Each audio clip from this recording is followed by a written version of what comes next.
ಸಂವಿಧಾನ ಶ್ರೇಷ್ಠವಾದದ್ದು, ಈ ದೇಶ ಹೇಗೆ ಆಳಬೇಕು ಅನ್ನೋದು ಬರೆದಿದ್ರು.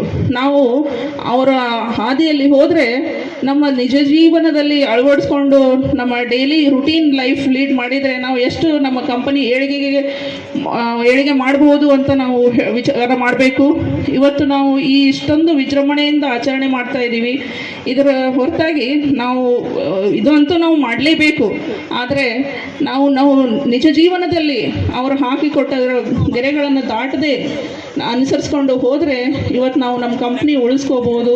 ಇಲ್ಲ ಅಂದರೆ ನಾಳೆ ಪ್ರೈವೇಟೈಸ್ ಆದರೆ ನಮ್ಮ ಗತಿ ತುಂಬ ಏನಾಗುತ್ತೆ ಅಂತ ಹೇಳಲಿಕ್ಕೆ ಆಗೋಷ್ಟು ತುಂಬ ಕಷ್ಟಕರ ಜೀವನ ನಡೆಸ್ಬೋದು ನಾವೆಲ್ಲರೂ. ಇವತ್ತು ನಾವು ಇಷ್ಟು ವಿಜೃಂಭಣೆಯಿಂದ ಆಚರಣೆ ಮಾಡ್ತಾ ಇದ್ದೀವಿ. ನಾಳೆ ನಾವು ಪ್ರೈವೇಟೈಸ್ ಆದರೆ ಇಷ್ಟು ಮಾಡಲಿಕ್ಕೆ ಆಗುತ್ತೋ ಇಲ್ಲೋ, ಏನಾಗುತ್ತೋ ಹೇಳಲಿಕ್ಕಾಗಲ್ಲ. ಅದಕ್ಕೆ ನಾವು ನಿಷ್ಠೆಯಿಂದ ಶ್ರಮಿಸಿ ಈ ನಮ್ಮ ಡೈಲಿ ರುಟೀನ್ ಲೈಫು ಸಿಸ್ಟಮೆಟಿಕ್ ಆಗಿ ಲೀಡ್ ಮಾಡೋಣ ಅಂತ ಹೇಳಿ ನಾನು ಆ ಒಂದು ಜೀವಾಳ ಬಂತು. ಆ ಸಂವಿಧಾನ, ಭಾರತಕ್ಕೆ ಒಂದು ಸಂವಿಧಾನ ಆದ ನಂತರ ನಮ್ಮ ಒಂದು ಅಸ್ತಿತ್ವ, ಭಾರತ ದೇಶ ಗಣರಾಜ್ಯ ಆಯಿತು. ಆ ಒಂದು ಸಂವಿಧಾನದಿಂದ ನಾವೆಲ್ಲ ಏನದ ಎಂಥದಂತ ಇದೇ ಅಂತ ಹುಡ್ಕೋತ ಹೋದರೆ ಇಲ್ಲಿವರೆಗೆ ಒಂದು ಸಂವಿಧಾನದಲ್ಲಿ ಒಂದು ಎಡಿಷ್ನಲ್ ಮಾಡಿದರೆ ಕಡೆ ಬದಲಾವಣೆಯದು ಒಂದು ಅಕ್ಷರ ಬದಲಾವಣೆ ಮಾಡೋಕ್ಕೂ ಆಗಿಲ್ಲ.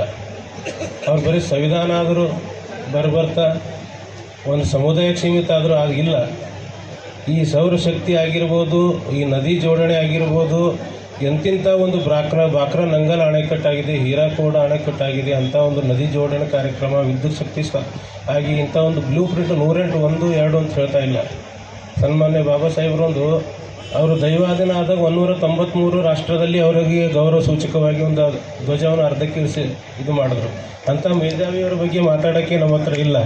ನಾವು ಡಾಕ್ಟರೇಟ್ ಪಡೆದೀವಿ, ಅವ್ರ ಬಗ್ಗೆ ಹೋರಾಟ ಮಾಡಿದ್ದೀವಿ, ವಿದ್ಯಾರ್ಥಿ ಸಂಘಟನೆಯಲ್ಲಿದ್ದೀವಿ. ಅವ್ರ ತತ್ವವನ್ನು ಅವ್ರು ಹೇಳಿದ್ರು. ಸನ್ಮಾನ್ಯ ತಥಾಗತ ಗೌತಮ್ ಬುದ್ಧರು ಕೂಡ ಹೇಳಿದ್ರು, ನಾನು ದೇವರೆಲ್ಲ ನಾನು ಪೂಜೆ ಮಾಡೋಕ್ಕೆ ಹೋಗ್ಬಿಟ್ಟು ನಾವು ಒಬ್ಬ ಮಾರ್ಗದರ್ಶಕನಿದ್ದೀವಿ ಅನ್ನೋ ಒಂದು. ಇವತ್ತು ನಾವು ಏನೇ ಒಂದು ಸರ್ಕಾರದಿಂದ ಸವಲತ್ತುಗಳು ತಗೊಳ್ಳುತ್ತಿದ್ದೇವೆ ಅಂದ್ರೆ ನಮ್ಮ ಈ ಡಾಕ್ಟರ್ ಬಾಬಾ ಸಾಹೇಬ್ ಅಂಬೇಡ್ಕರ್ ಬರೆದಂಥ ಸಂವಿಧಾನದಿಂದ ನಾವು ಇವತ್ತು ಪಡೆಯುತ್ತಿರ್ತೇವೆ ಅಂತೇಳಿ ನಾನು ಈ ಸಂದರ್ಭದಲ್ಲಿ ಹೇಳಬಯಸ್ತೇನೆ. ಸಮೀಪ ಬಂದಿದೆ 2027 ಪೇ ಸ್ಕೇಲ್. ಅದು ಕೂಡ ನಮ್ಮ ಒಂದು ಡೈನಮಿಕ್ ಆದ ಬಲರಾಮ್ ಸರ್ ಅಧ್ಯಕ್ಷತೆಯಲ್ಲಿ ನಾವು ಪಡಿತೇವೆ ಅಂತೇಳಿ ಈ ಸಂದರ್ಭದಲ್ಲಿ ನಾನು ಹೇಳಬಯಸ್ತೇನೆ. ಯಾಕಂದರೆ 2028ಕ್ಕೆ ಮತ್ತೆ ನಾವು ಎಲೆಕ್ಷನ್ಗೆ ಹೋಗ್ತೀವಿ. 2027ದಾಗ ನಮ್ಮ ಎಲೆಕ್ಷನ್ ಇದೆ. ಒಂದು ಬುದ್ಧ, ಬಸವ, ಅಂಬೇಡ್ಕರ್ ಅವರು ಹಾಕಿಕೊಟ್ಟಂಥ ಒಂದು ಮಾರ್ಗದಲ್ಲಿ ನಾವು ಪ್ರತಿಯೊಬ್ಬರು ನಡೆಯೋಣ ಅಂತ ಹೇಳುತ್ತಾ ನಂದು 2 ಮಾತು ಮುಗಿಸ್ತೀನಿ. ಜೈ ಹಿಂದ್, ಜೈ ಕರ್ನಾಟಕ. ಗೌರವವನ್ನು ಕಾಪಾಡುವುದು ಮತ್ತು ಸಮಾನತೆಯನ್ನು ಸಾಧಿಸುವುದು ಪ್ರಮುಖವಾದ ಗುರಿ ಅವರಲ್ಲಿತ್ತು. ಮಾನವನ ಗೌರವವನ್ನು ಕಾಪಾಡುವುದು ಮತ್ತು ಸಮಾನತೆಯನ್ನು ಸ್ಥಾಪಿಸುವುದೇ ಅವರ ಪ್ರಮುಖವಾದಂಥ ಕೆಲಸವಾಗಿತ್ತು ಅಂತೇಳಿ ಕರೀತೀವಿ.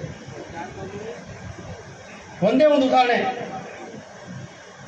ಮಹಾತ್ಮ ಗಾಂಧಿ ಸೌತ್ ಆಫ್ರಿಕಾದಿಂದ ಬರುವಾಗ ಟ್ರೈನ್ನಲ್ಲಿ ಅವರಿಗೆ ನೂಕಲ್ ಪಡ್ತದೆ. ಬಾಬಾ ಸಾಹೇಬ್ ಅಂಬೇಡ್ಕರ್ ಅವರು ತಮ್ಮ ಜೀವನದಲ್ಲಿ, ಬಾಲ್ಯ ಜೀವನದಲ್ಲೇ ಒಂದು ಎತ್ತಿನ ಗಾಡಿಯಲ್ಲಿ ಹೋದಾಗ ಆ ಎತ್ತಿನ ಗಾಡಿಯ ಮಾಲೀಕ ಏನು ಮಾಡ್ತಾರೆ ಅಂತಂದರೆ ಇವ್ರಿಗೆ ನೂಕು ಹಾಕಿ ಅದು ತೈಲ ಮತ್ತೇನು ಗಂಧ ಇವೆಲ್ಲ ಹಚ್ಚಿ ಆ ಎತ್ತಿನ ಗಾಡಿಗೆ ತೊಳೆದಂಥ ವಸ್ತುಸ್ಥಿತಿ ನಮ್ಮ ಕಣ್ಣೆದುರಿಗೆ.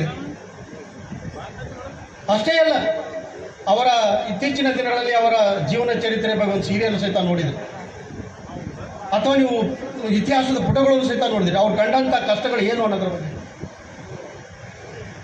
ಹಾಗಾಗಿ ಡಾಕ್ಟರ್ ಬಾಬಾ ಸಾಹೇಬ್ ಅಂಬೇಡ್ಕರ್ ದೃಷ್ಟಿ ಏನಿತ್ತು ಈ ಸಮಾಜದ ಬಗ್ಗೆ ಅಂದರೆ, ಮಾನವನ ಏಳಿಗೆ, ಮಾನವನಿಗೆ ನ್ಯಾಯ ಬೇಕು, ಸಮಾನತೆ ಬೇಕು, ಮಾನವ ಶೋಷಣೆಗೆ ಒಳಗಾಗೋದು ಬೇಡ,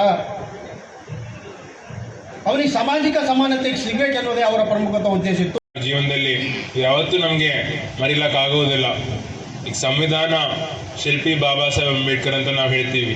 ಸಂವಿಧಾನವನ್ನೇ ನನಗೆ ಅವರು ಕೊಟ್ಟಿದ್ದಾರೆ. ಇವತ್ತು ನ್ಯೂಸ್ ಯಾವುದೇ ಒಂದು ಕಾನೂನಿನ ಏನು ವ್ಯವಸ್ಥೆ ಇದೆ, ಪ್ರಜಾಪ್ರಭುತ್ವ ಇದೆ ನಮ್ಮ ದೇಶದಲ್ಲಿ ಉಳಿದಿದೆ ಅಂತಂದರೆ ಅದು ಬಾಬಾ ಸಾಹೇಬ್ ಅಂಬೇಡ್ಕರ್ ಅವರು ಕೊಟ್ಟಿರುವ ಸಂವಿಧಾನದಿಂದ ಉಳಿದಿದೆ ಅಂತ ನಾವು ಬಹಳ ಹೆಮ್ಮೆಯಿಂದ ನಾವು ಹೇಳಬೇಕು. ಈಗಾಗಲೇ ನಾನು ಮೂಲಭೂತ ಹಕ್ಕುಗಳು ಏನೇನಿದ್ದಾವೆ, ಫಂಡಮೆಂಟಲ್ ಡ್ಯೂಟೀಸ್ ಏನೇನಿದೆ ಎಂಬುದು ಇನ್ನೂ ಜಾಸ್ತಿ ಜಾಗೃತಿ ಮೂಡಿಸ್ಬೇಕಾಗತ್ತೆ. ಅದಕ್ಕೆ ನಮ್ಮ ವತಿಯಿಂದ ನಾವು ಜಯಂತಿ ನಿಮಿತ್ತ ಸಂವಿಧಾನ ಕೂಡ ನಾವು ತಂದಿದ್ದೀವಿ. ಅದಕ್ಕೆ ನಾನು ಹೊರಟಾದ್ಮೇಲೆ ಈಗ ಬೇಡ ನಾನು ಹೊರಟಾದ್ಮೇಲೆ ತಾವೆಲ್ಲರೂ ದಯವಿಟ್ಟು ಸಹಕರಿಸಿ ಎಲ್ಲರಿಗೆ ನಮ್ಮ ವತಿಯಿಂದ ಇನ್ನೂ ಯುವಕರಿಗೆ, ನಮ್ಮ ಜನರಿಗೆಲ್ಲ ಬಹಳಷ್ಟು ಜಾಗೃತಿ ಮೂಡಿಸ್ಬೇಕಾಗಿದೆ. ಯಾಕಂತಂದ್ರೆ ನಮ್ಮ ಹಕ್ಕುಗಳ ಬಗ್ಗೆ ನಮಗೆ ಗೊತ್ತಿಲ್ಲ ಅಂತಂದ್ರೆ ನಾವು ಬೇರೆ ನಾವು ಹೆಂಗೆ ಸಂದೇಶ ಮೂಡಿಸ್ಬೇಕಂತಂಬ ಉದ್ದೇಶದಿಂದ ಇವತ್ತಿನ ದಿವಸ ನಾವು ಎಲ್ಲ ಕಡೆ ನಾವು ಸಂವಿಧಾನ ನಾವು ಕೊಡ್ತಾ ಇದ್ದೀವಿ. ಇದ್ರ ಜೊತೆ ಈಗ ಏನು ಬಾಬಾ ಸಾಹೇಬ್ ಅಂಬೇಡ್ಕರ್ ಶಿಕ್ಷಣ ಸಂಘಟನೆ ಹೋರಾಟ ಈಗಾಗಲೇ ಅವರು ಕರೆ ಕೊಟ್ಟಿದ್ದಾರೆ. ನಾವು ಕೂಡ ಎಲ್ಲರೂ ಶಿಕ್ಷಣದಿಂದೇ ನಾವು ಸಂಘಟನೆ ಮಾಡ್ಬೋದು, ಸಂಘಟನೆ ಇದ್ರೆ ಮಾತ್ರ ನಾವು ಹೋರಾಟ ಮಾಡ್ಬೋದು. ಬಹಳ ಹೆಮ್ಮೆ ಪಡ್ಬೇಕು. ಯಾಕಂದ್ರೆ ಅವ್ರ ಏನು ಸಮಬಲ, ಮಹಿಳೆಯರು ಅದೇ ರೀತಿ, ಗಂಡಸರು ಅದೇ ರೀತಿ ಅಂತೇಳಿ ಏನು ಸಮಬಲ ಕೊಟ್ಟಿನ ಕಡೆ ನಮ್ಮ ಈ ಮೇಡಮ್ ಅವರದು ಧ್ವಜಾರೋಹಣ ಮಾಡ್ಯಾವ, ಬಹಳ ಖುಷಿ ಆಯ್ತು. ಅದಕ್ಕೆ ಬಾಬಾ ಸಾಹೇಬ್ ಅಂಬೇಡ್ಕರ್ ಅವರಿಗೆ ನಾವು ತುಂಬಾ ಧನ್ಯವಾದ ಪಡಿಸ್ತೇನೆ. ಹೇಳಿ ಒಂದೆರಡು ಮಾತು ಮುಗಿಸ್ತೀನಿ. ಜೈ ಹಿಂದ್, ಜೈ ಕನ್ನಡ. ಪೀಠಿಕೆ ಎಲ್ಲದ ಈ ದೇಶದ ಪ್ರತಿಯೊಂದು ಸಮಸ್ಯೆಗಳಿಗೆ ಸಮಾಧಾನ ಎಲ್ಲಾದ್ರೂ ಅದ ಅಂದ್ರೆ ಅದು ನಮ್ಮ ಸಂವಿಧಾನದಲ್ಲಿ ಅದ ರೀ. ಅದಕ್ಕಾಗಿ ಅದು ಗಡಿ ವಿಷಯವಾಗಿರ್ಬೋದು, ಧಾರ್ಮಿಕ ವಿಷಯವಾಗಿರ್ಬೋದು, ಆರ್ಥಿಕ ವಿಷಯಗಳಾಗಿರ್ಬೋದು, ಸಾಮಾಜಿಕವಾಗಿರ್ಬೋದು, ಜಾತಿಗಳೆಲ್ಲ ವಿಷಯಗಳಾಗಿರ್ಬೋದು, ಯಾವುದಕ್ಕೂ ಒಂದು ಮದ್ದು ಇಲ್ಲದ ಅಂದ್ರೆ ಅದು ನಮ್ಮ ಸಂವಿಧಾನದಲ್ಲದ. ಅದಕ್ಕಾಗಿ ನಾವು ನೀವೆಲ್ಲರೂ ಕೂಡ ಎದ್ದು ನಿಂತು ಆ ಸಂವಿಧಾನ ಪೀಠಿಕೆಯನ್ನು ಓದೋಣ ಅಂಥೇಳಿ ತಮ್ಮಲ್ಲಿ ಈ ಮೂಲಕ ಕೇಳ್ಕೊಳ್ತೇನೆ. ಎಲ್ಲರೂ ಎದ್ದು ನಿಂತು ನಾನು ಸಂವಿಧಾನ ಪೀಠಿಕೆಯನ್ನು ಓದ್ತೀನಿ, ತಾವೆಲ್ಲರೂ ಹಿಂದೆ ಹೇಳಬೇಕಂತೇಳಿ ವಿನಂತಿಸ್ತೇನೆ. ಮಹತ್ವದ ಅಂಶಗಳ ಜೊತೆಗೆ ಅವರಿಗಿರುವಂತಹ ಒಂದು ಬದ್ಧತೆ. ಯಾಕಂದರೆ ಯಾವ ನಿಯಮದ ಮೇಲೆ ಅವರಿಗೆ ವಿದೇಶ ಶಿಕ್ಷಣಕ್ಕೆ ಕಳಿಸಲಾಗಿರುತ್ತೋ ಅಂದರೆ ವಿದೇಶ ಶಿಕ್ಷಣವನ್ನು ಮುಗಿಸ್ಕೊಂಡು ಬಂದ ಮೇಲೆ ಬರೋಡ ಸಂಸ್ಥಾನದಲ್ಲಿ ತಾವು ಸೇವೆಯನ್ನು ಸಲ್ಲಿಸಬೇಕು ಅನ್ನುವಂಥದ್ದು.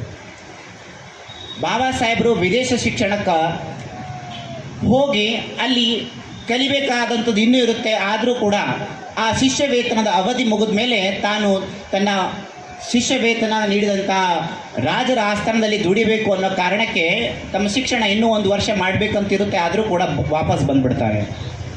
1918ರಲ್ಲಿ ಬಾಬಾ ಸಾಹೇಬರು ತಮ್ಮ ಕೃತಿ ವೇಟಿಂಗ್ ಫಾರ್ ವೀಸಾಗಾಗಿ ಕಾಯುತ್ತಾ ಅನ್ನುವಂಥ ಕೃತಿಯಲ್ಲಿ ಉಲ್ಲೇಖ ಮಾಡ್ತಾರೆ.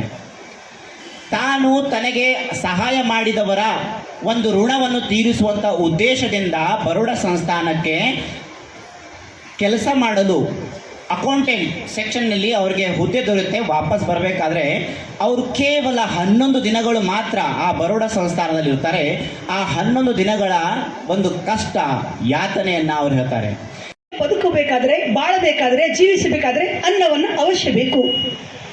ಅನ್ನ ಇಲ್ಲದಿದ್ದರೆ ನಾವು ಇರಲಿಕ್ಕೆ ಸಾಧ್ಯವಾಗಿಲ್ಲ. ಈ ಶರೀರ ಬಂಡಿನ ಇರಲಿಕ್ಕೆ ಸಾಧ್ಯ ಇಲ್ಲ. ಅನ್ನ ಅವಶ್ಯ ಬೇಕು. ಅದು ನಮಗೆ ಶಕ್ತಿ ಕೊಡ್ತಕ್ಕಂಥದ್ದು. ಇದು ನಮ್ಮ ಶರೀರ ಶಕ್ತಿಗೆ ಕೊಡ್ತಕ್ಕಂಥದ್ದು. ಇನ್ನೊಂದು ಹಸಿವೆ ಇದೆ, ಅದು ಮಾನಸಿಕ ಹಸು, ಚಿಂತನಮಯ ಹಸು. ಇವತ್ತು ನಾವೆಲ್ಲರೂ ಇಲ್ಲಿ ಚಿಂತನ ಹಸುವನ್ನು ನೀಗಿಸಿ ನಮ್ಮೆಲ್ಲ ಚಿಂತಕರಿಂದ ಯಾವುದೋ ಜ್ಞಾನವನ್ನು, ಬೋಧಿಸತ್ವ ಬಾಬಾ ಸಾಹೇಬ್ ಅಂಬೇಡ್ಕರ್ ವಿಚಾರದ ಜ್ಞಾನವನ್ನು, ದೀಪವನ್ನು ಹೊತ್ತಿಸಿ ದೀಪದ ಜ್ಞಾನ ಹಸಿವನ್ನು ನೀಗಿಸ್ತಕ್ಕಂಥ ಈ ಕಾರ್ಯಕ್ರಮ ತಾವೆಲ್ಲರೂ ಬಹಳ ಅದ್ಭುತವಾಗಿ ಮಾಡಿದ್ರಿ. ಮೊದಲ ಅನ್ನದ ಹಸು ಮನುಷ್ಯನೇ ಬೇಕು. ಇನ್ನೊಂದು ಹಸು ಅದು ಮಾನಸಿಕ ಹಸು. ಮೊದಲ ಚಿಂತನೆಯ ಹಸು. ಹಂಬಲ ಇರಬೇಕು ನಮಗೆ, ಹಂಬಲ. ಯಾವ ರೀತಿ ಮಗು ಹಂಬಲಿಸಿದ ತಾಯಿಯ ಎದೆಯ ಅಮೃತ ಧಾರಿಯನ್ನು ಕುಡಿಲಿಕ್ಕೆ ಹಂಬಲಿಸದೋ ಅಳುತ್ತದೋ ಆ ರೀತಿಯಾಗಿ ನಾವು ಕೂಡ ಹಂಬಲಿಸಬೇಕು, ಆತುರರಾಗಬೇಕು ಅಂತಕ್ಕಂಥದ್ದು. ಹಾಗಾಗಿ ಇಂಥ ಹಸು ಅದು ಬೋಧಿಸತ್ವ ಬಾಬಾ ಸಾಹೇಬ್ ಅಂಬೇಡ್ಕರ್ ಅವರಿಂದ ನಾವು ಹಸುವನ್ನು ನೀಗಿಸಿಕೊಂಡಿದ್ದೇವೆ. ಹಾಗಾಗಿ